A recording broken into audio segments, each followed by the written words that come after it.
Now the end of an era in Sun City. After 4 decades under the Sheriff's Department, the Sun City Posse will officially split off in 2 different ways. Yeah, this is pretty big news here. This all-volunteer safety group is ending its relationship with MCSO. Our 3TV's Derek Stahl live to explain tonight why the Sun City Posse is breaking off and why others might do the same, Derek.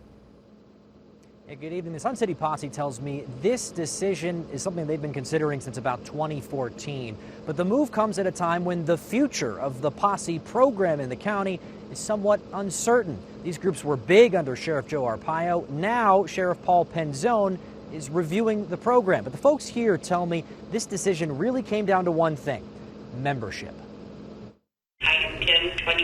Volunteers with the Sun City Posse have patrolled their community in sheriff's uniforms and sheriff's vehicles for the last 44 years.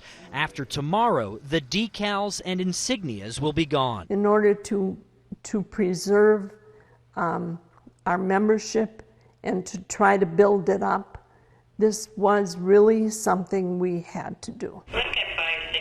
Just 3 years ago, this posse had 120 volunteers doing patrols and vacation watches. Today, I think we have about 40 patrol people.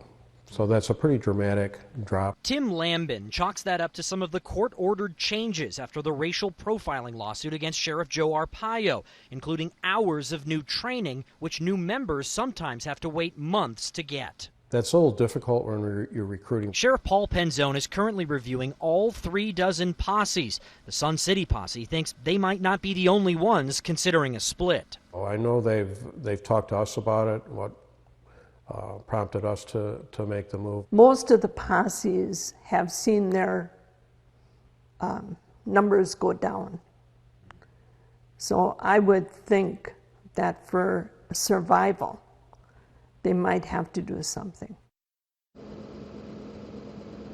So once the decals on the vehicles are swapped out, the Sun City Posse says not much else will change. They say they will continue to respond to calls for help or to check on people's homes during vacation time. Sheriff Penzone issued a statement thanking the Sun City Posse for its many years of service. Reporting live in Sun City, I'm Derek Stahl for Arizona's Family.